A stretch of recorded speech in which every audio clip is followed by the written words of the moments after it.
Good day, everyone. I'm Pooja Joshi, your host for today's episode. In this session, we focus on a condition that is common yet often misunderstood: irritable bowel syndrome, or IBS. To help us navigate this important topic, we are joined by Dr. Deepak Purohit, gastroenterologist, Epiclinic, Dehradun, a respected expert in functional gastrointestinal disorders. Today, Doctor will walk us through early symptom recognition, simplified diagnostic approaches, and effective evidence-based management strategies for IBS in routine clinical practice. Doctor, thank you for being with us. Let's begin our discussion. Hello everyone, myself Dr. Deepak Purohit, consultant gastroenterologist and hepatologist, currently working in Dehradun. I am associated with multiple hospitals like Galaxy Hospital Dehradun, and I have my own clinic in Race Course. I am also working in many other colleges and hospitals. So, doctor, question for you is, what exactly is IBS and how would you describe it in simple terms to a non-specialist? IBS actually stands for irritable bowel syndrome, and in IBS actually although the gut looks normal, but it does not behave in a normal manner. Means the gut becomes overly sensitive in this disease, and the patient often comes with the symptoms of like recurrent abdominal pain, bloating, diarrhea, or constipation. Is IBS really a stress disease, or is there more to the story? No, IBS is not really a stress disorder only, as actually it was thought that it is all in the head of the patient, but it is not like that. Now the modern understanding is that IBS is a disorder of gut-brain interaction. Means there is a disruption between the gut and brain signals, and in this the patient's gut become overly sensitive to like normal digestion. The patient felt pain, abdominal bloating, or there is altered motility of the gut. Either the gut becomes too slow, like in IBS-C patients constipation, or either the gut becomes too mobile, like in IBS-D patients. Also, there is alteration in the gut microbiota, which can which can cause the gas and inflammation in the gut, and patient have symptoms.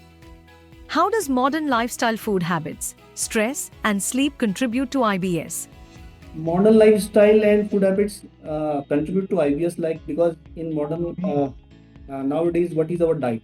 Our diet is full of ultra processed foods, like which contains emulsifiers, artificial sweeteners, and we used to consume more of the food which contain high FODMAPs, like the milk and milk products and all these artificial sweeteners. They are high FODMAPs, and these causes the increased inflammation in the gut. They cause the increase increase the motility of the gut and cause all the symptoms of the IBS. And also because due to the continuous stress, nowadays we have a lot of work and deadlines to complete the work. So this is the stress. This stress increases certain hormones, which again cause the altered gut motility, and this then it also aggravates the symptoms of IBS.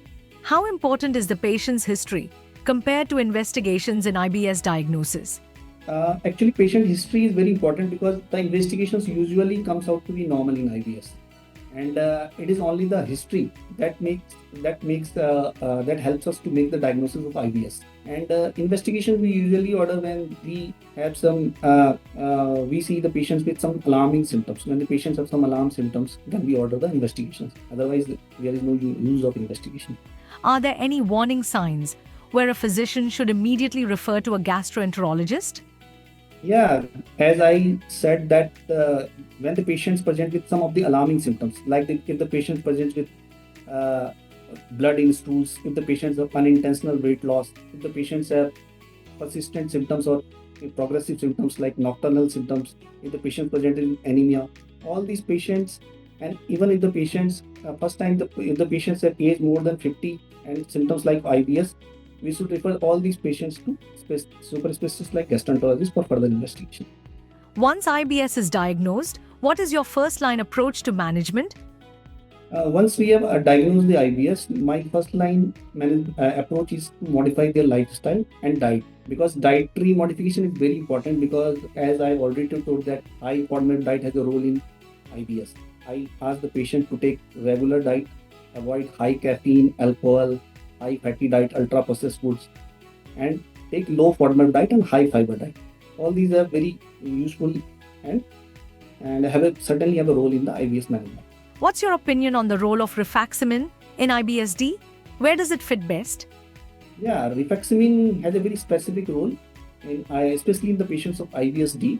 As you must be knowing that rifaximin is a non-absorbed antibiotic which acts locally and have a very minimal systemic complications, and it acts by modulating the gut bacteria and very useful in the patients who have post-infectious IBSD and those patients who are presenting with abdominal pain, bloating, and gas. In this patient, we usually recommend rifaximin if the patient does not have any benefit with the dietary modification or lifestyle modification. What's the role of diet? Do you recommend low FODMAP, fiber modification, or any particular dietary pattern? Yeah, of course. I recommend the patient to take low FODMAP diet,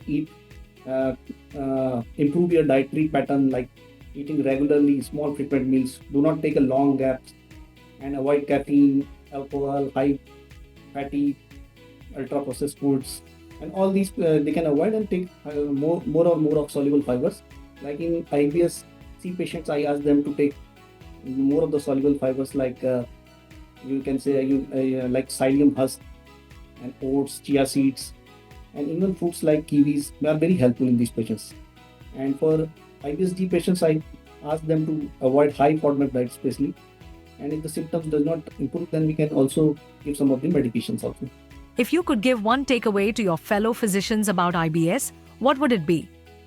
Yeah, if I have to give one takeaway to our fellow physicians, it would be that diagnose the IBS properly by taking proper history and do not order undue or unwarranted investigations, because IBS is the diagnosis of IBS can be only made by proper history. So you should be very confident about treating IBS, and you should also reassure the patient it is the disease which does not lead to any means it is not the progressive disease, or it does not turn into the cancer, or it is not the IBD. I mean, the patient must be reassured, and we should not order undue investigations because that can increase the anxiety of the patients. One food you tell IBS patients to avoid? The one food I would ask is certainly the milk and milk products, because milk contain lactose which is very high in FODMAP, and I ask the patient to avoid milk, first the milk and milk products, and that is certainly beneficial to these patients. Thank you, doctor, for sharing such valuable insights on IBS. Your clarity and practical guidance will certainly help both physicians and patients approach this condition with more confidence. To our listeners, thank you for joining us. Stay tuned for more expert-led conversations. Until then, take care and prioritize your gut health.